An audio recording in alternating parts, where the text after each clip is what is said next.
the laser glow checkpoint.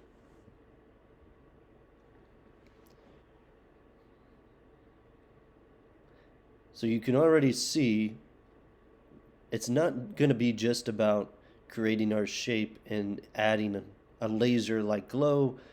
You're also going to mask it into the environment, like I have here. It's masked behind the tree some. But the real power of this effect comes with your use of the brush. Set to a 1% opacity, and then your new layer set to color. And how you add the, the light of the laser within your environment using the pen tool, etc. So let's walk through how to do this real quick here. So we have our picture that we've downloaded from the checkpoint.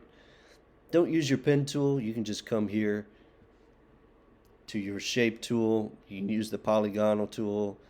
I believe this one up here, you can determine the amount of sides you want. I just use the triangle. So pull out a good shape. You can hold your shift button to make it a perfect equilateral triangle. Choose no fill and then your stroke color. So I'll choose yellow this time. Make it fairly thick. There we are. And after that, go ahead and rasterize your layer. Right click on it, rasterize layer. Come back to your move tool and place your shape in the environment how you like. So Command T, I placed it like so. And think about it and resize it according to how you want to kind of mask it.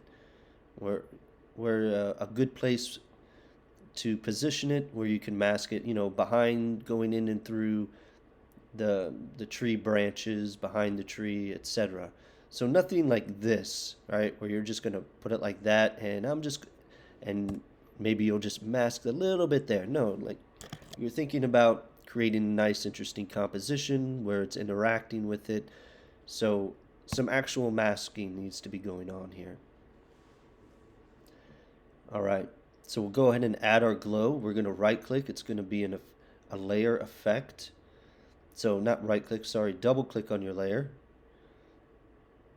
And let's do inner glow first. And you can hit Command plus so that you can see your shape a little bit as you're doing this. Blend mode, let's try linear light at first.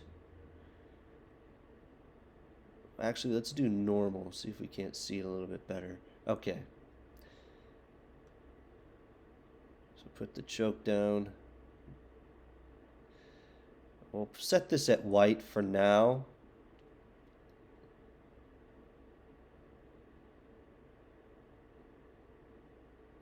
This is adding just a little bit of a white light inside of it. We'll be able to see this easier after the rest of our glow features are added. So for now, we'll stick there. Blend mode, we'll keep it at normal for now. To increase the opacity, I think that's what we'll be able to see it here. Okay, so the size is a little bit too much. Okay, so there we are. So about right there. Increase the choke a little. Maybe set it to screen or linear light. Okay. Now let's go to outer glow. This is going to be the yellow, of course. So just come over to your yellow, click in there, hit OK. We'll set this to screen for right now. I think that'll be the best. And you're going to mess around with techniques. See if you like soft or better. I think precise is better. Gives it a little bit more of a glow. And you're going to mess with the spread. You can see what the spread means by increasing it. It's increasing the spread of the glow, as well as the size. This is the size of the feather. So we don't want it too big. Maybe something around there. And then we'll come to our contour down here and click on different one of these to see if there's one that works the best. This one over here, this curve, and I think this curve, and then the straight curve work the best. I'm going to go with this straight one right here. And then we're going to add a drop shadow as well, which needs to be yellow. Make sure the distance you have it is kind of right, not right here, but right in front of it, like so. And then you can change the size of it and the spread of it again. Give it a little bit more of a glow. And you can check out these contours again too to see if one fits better. I think for me, I'm going to go with this one again. Let's go back up to inner glow, see if there's anything we want to change here. I think increasing the choke gave it a bit more of a glow. I don't think I need to increase the size. I think I'll keep the size at 3. All right, so there's our glow feature. Hit OK on our shape. Next thing to do is to begin to mask. So let's create our mask on our triangle. Get our black, get our brush, set the brush not to a full hardness for this.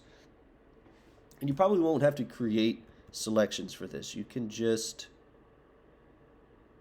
paint.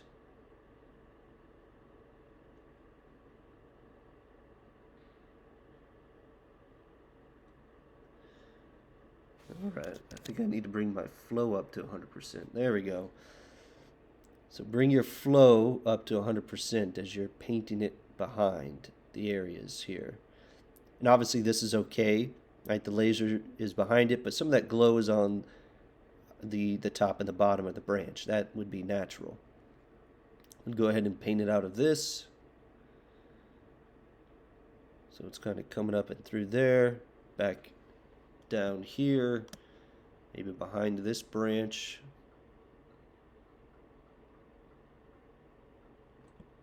In front of that one. And let's go behind this one.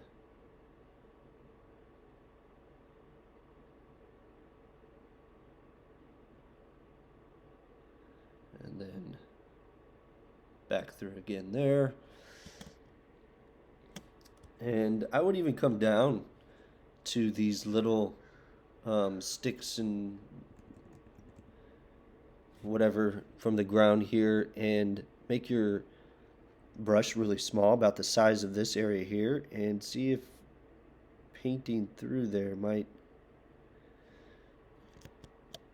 I think I might need to bring my flow down. Let's go back down to 1.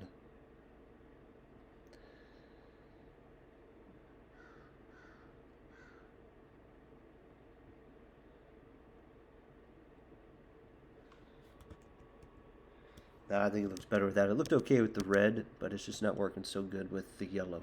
Okay. So there I have my masking how I like. The next part now is to begin to do my glow effect on the ground and on the tree. So I'll need to make a new layer. Get that same yellow. And you could do this, you could set the brush itself to color, or you could set the layer to color. I'll just go ahead and set the brush. And you're going to start painting with a soft brush at 1% flow. Sometimes you'll just need to click a bunch of times to build up some yellow. Here where the points come, in order to create a very hot effect, I would recommend painting more in these areas, and then getting a larger brush and carefully painting across here.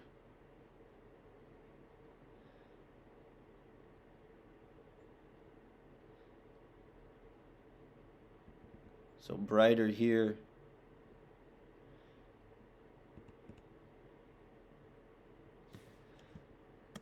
Okay. And then I would go to Window, get your Paths panel out.